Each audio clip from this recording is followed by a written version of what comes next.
Good morning everyone. This is Angan Public School online classes. Hope you all are doing good. Today we are going to do Social Studies workbook chapter 3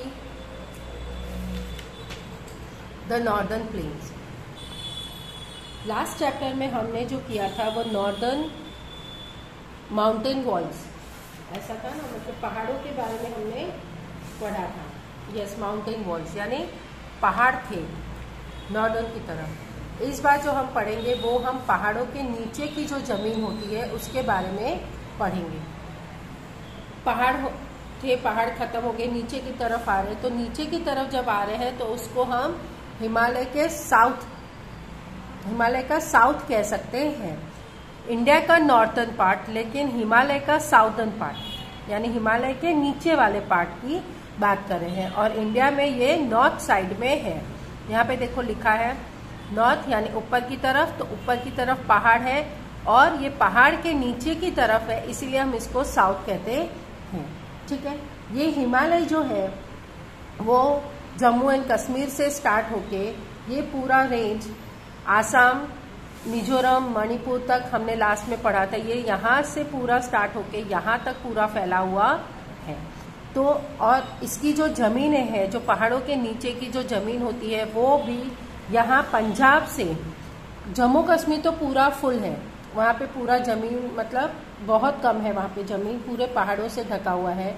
लेकिन पंजाब और हरियाणा से यहाँ से start हो रहा है, पंजाब से, तो ये पूरा यहाँ आसाम तक ये इसकी पूरी जमीन यहाँ से फैली हुई है. तो पंजाब से लेके आसाम तक की जो जमीन है इसकी लेंथ है 2500 किलोमीटर. यहाँ से यहाँ तक पूरी 2500 किलोमीटर तक इसकी हिमालय जो फैला हुआ है, वहाँ से यहाँ तक की उसकी जमीन के बारे में हम पढ़ेंगे. और इसको यहाँ ये जो इसकी चौड़ाई है, ये चौड़ाई है 150 किलोमीटर से 300 किलोमीटर तक है. 150 किलोमीटर से 300 किलोमीटर है. यहाँ पे छोटी है तो ये 150 किलोमीटर हो सकता है. यहाँ पे ये देखो ये पार्ट बड़ा है, इधर भी बड़ा है, इधर भी बड़ा है, तो ये सब पार्ट जो है वो 300 किलोमीटर से यानी 150 किलोमीटर के आसपास से 300 किलोमीटर तक ये जो फैला हुआ है उसके बारे में हम पढ़ेंगे. ओके.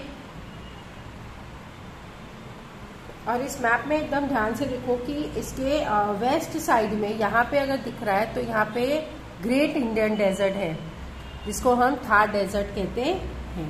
तो ये जो थार डेजर्ट है वो वेस्ट साइड में है और ये ऊपर नॉर्थ से लेकर ये पूरा ईस्ट तक फैला हुआ है. ठीक है. तो स्टार्ट करते हैं ये chapter. To the south of the Himalayas lies the northern plains. Himalayas की जो नॉर्दर्न प्लेन में बसा हुआ है उसके साउथ की तरफ they extend from Punjab in the west and the Assam in the east. Punjab जो वेस्ट में बसा है और वहां से ये ईस्ट की तरफ आसाम तक फैला हुआ है.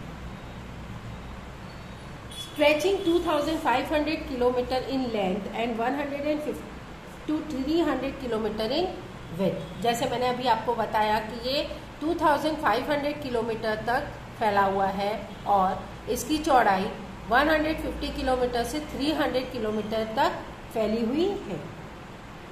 To the west of the plain is the great Indian desert. और वेस्ट साइड में ये यहाँ पे ग्रेट इंडियन डेजर्ट आता है, द थार डेजर्ट, जिसको थार डेजर्ट कहते हैं. To the east lies the Purvanchal the hilly area. और ईस्ट साइड में, ये ईस्ट साइड में हिली एरियाज है, पहाड़ों वाली जगह है. And to the south is Indian plateau. और साउथ में ये नीचे की तरफ जो आ रहे हैं ना जगह, यहाँ पे देखो प्लेटो रीजन, यानी ये यहाँ पे प्लेटो शुरू हो जाते हैं जिसको इंडियन प्लेटोज कहते हैं. अभी देखो लैंड की फीचर्स यानी जमीन जो है वो किस तरह की है उसके बारे में, जमीनों के बारे में बताया है. तो यहाँ पे देखो जमीन के बारे में इसमें ऐसा है कि पहाड़ है, पहाड़ों में बर्फ जमती है. बर्फ जब गर्मियों में पिघलती है तो ऊपर से वो बर्फ पानी बन जाता है और वो पानी बन के सब नीचे आता है. लेकिन पानी अकेले ऊपर से नहीं आता है, पानी अपने साथ बहुत सारी मिट्टी, कंकड़, चिकनी मिट्टी, ये सारी चीजें वो साथ में लेके आता है। पानी के साथ अगर हम बहुत पहाड़ों में क्या होता है, ये सारी चीजें होती है, मिट्टी होती है, रेत होती है, कंक्रीट होती है, ग्रेवल्स होते हैं, छोटे छोटे मिट्टी के टुकड़े होते हैं, मतलब पत्थर होते हैं, सिल्ट होते हैं, ये सारी चीजें। तो पानी ऊपर से अकेले नहीं आता है, अपने साथ ये सारी चीजें को भी लेके आता है।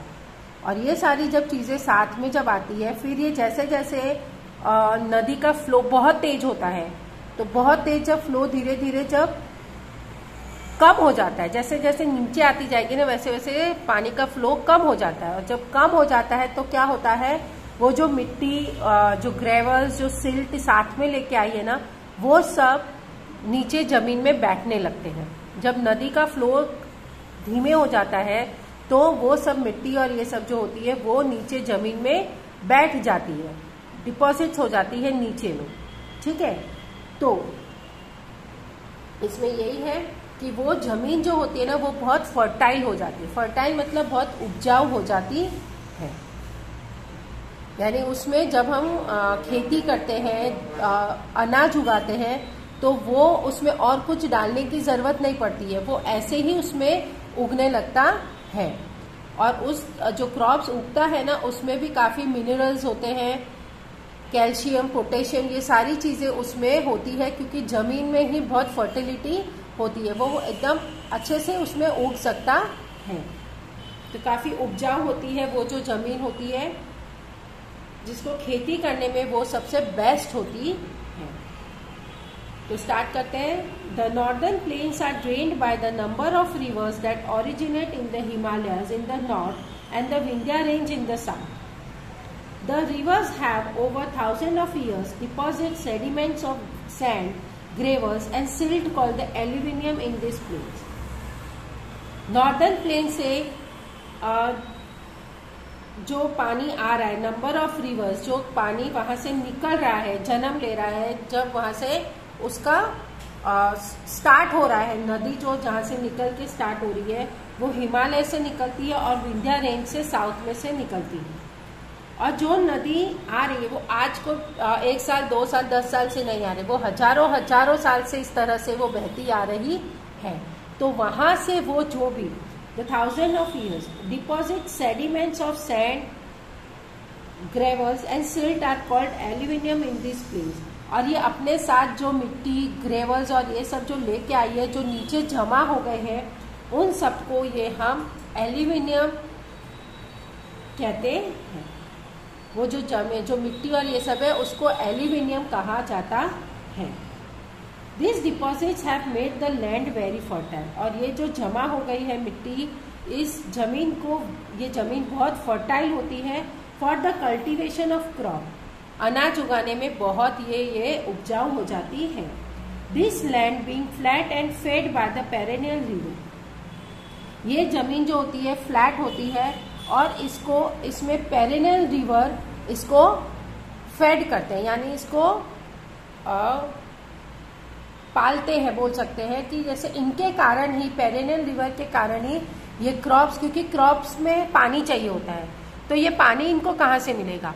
तो ऊपर से जो नदियां आ रही है ना, वो नदी में से जो दूसरी नदियां, जो छोटी छोटी नदियां बन जाती है और वो जो बहती है, उसको कहते हैं पेरेनियल रिवर, जो कभी सूखती नहीं है। ऑल आउट, एवरी टाइम वो बहती रहती है, वो कभी भी सूखती नहीं है। क्योंकि क्या होता है, हर साल बर्फ गिरती है पहाड़ों पे, बर्फ जमा हो जाती है, फिर गर्मी आती है, फिर वो बर्फ पिघलती है और फिर वो जब पानी निकल के नीचे आता है, तो एवरी टाइम वो ऊपर से पानी बहता ही रहता है।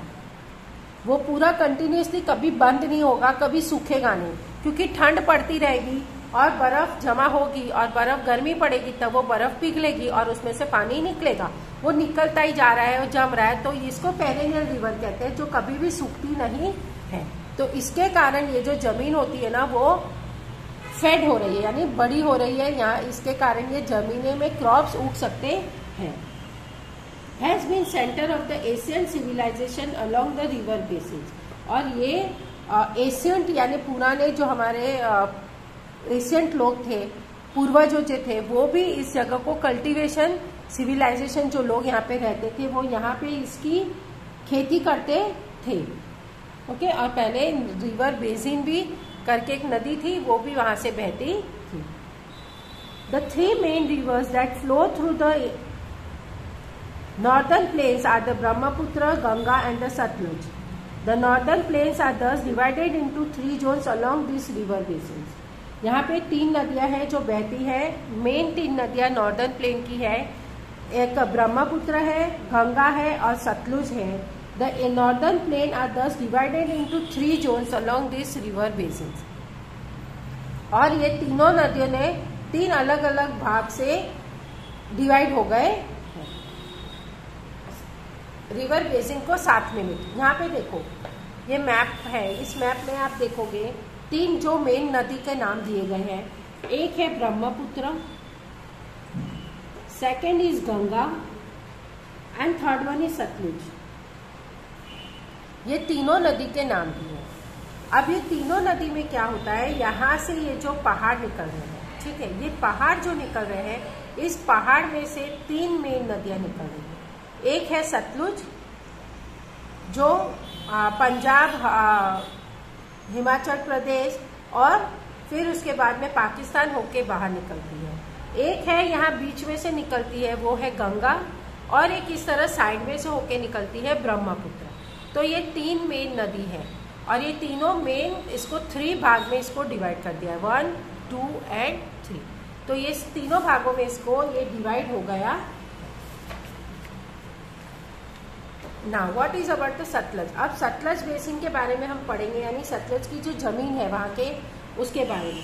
The Sutlej originate near the lake Mansarovar. मैंने लास्ट चैप्टर में बताया था मानसरोवर जो नदी लेक बनी है, उस नदी में से ये एक नदी निकली है। This basin covers the water most part of the northern plain. ये वेस्टर्न यानी वेस्ट साइड की ज्यादा से भाग को ये कवर करती है। Where the state of Himachal Pradesh, Haryana, Punjab are located. Northern side में हिमाचल प्रदेश है, पंजाब है, हरियाणा में वहाँ पे जो बसा हुआ है वहां से ये नदी निकलती है। Sutlej river and it's tributary. Tributary मतलब क्या होता है? ट्रिब्यूटरी मतलब होता है कि एक मेन नदी में से जब दूसरी नदियां निकलती है उसके ब्रांचेस बन जाते हैं, उसको ट्रिब्यूटरी कहते हैं। जैसे एक पेड़ होता है, ठीक है, एक पेड़ का जो ट्रंक होता है नीचे तो एक ही होता है, लेकिन जैसे जैसे वो बड़ा होता है तो ऊपर जाते जाते क्या होता है, बड़ा होते होते क्या होता है, उसमें से कई सारे छोटे छोटे ट्रंक्स निकलने लगते हैं, स्टेम्स निकलने लगते हैं, ब्रांचेस बनने लगते हैं, है ना। एक पेड़ में से बहुत सारे, ऊपर देखोगे कई सारे उसकी डालियां निकल आती है, तो वो डालियां जो होती है पेड़ में हम उसको डालियां कहते हैं, यानी ब्रांचेस कहते हैं। वैसे ही नदी में हम उसको ट्रिब्यूटरीज कहते हैं। ओके, तो रवि एंड बीज जो है वो हिमाचल प्रदेश एंड पंजाब से निकलती है और फिर वो इंडस नदी में ज्वाइन हो जाती है।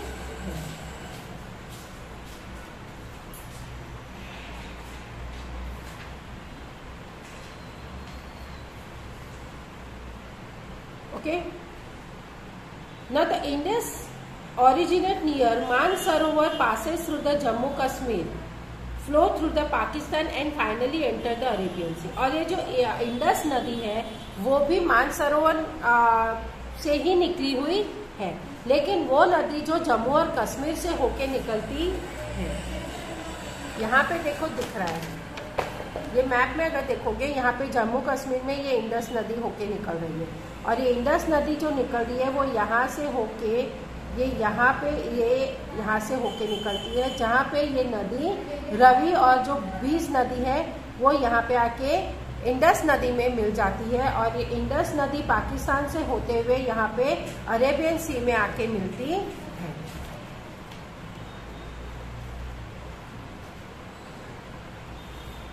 और यहाँ पे सतलज नदी के ऊपर में एक भाखड़ा नांगल डैम बनाया गया है, बहुत बड़ा डैम बनाया है। डैम क्यों बनाया जाता है?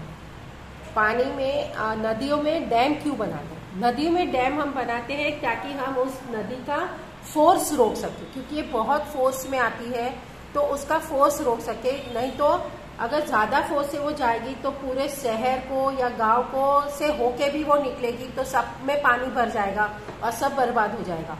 तो उसकी नदी को फोर्स को रोकने के लिए उसमें डैम बनाया जाता है, और जब पानी की जरूरत पड़े तब हम वो पानी गांव में और शहरों में या खेतों में उसको भेज सकते हैं।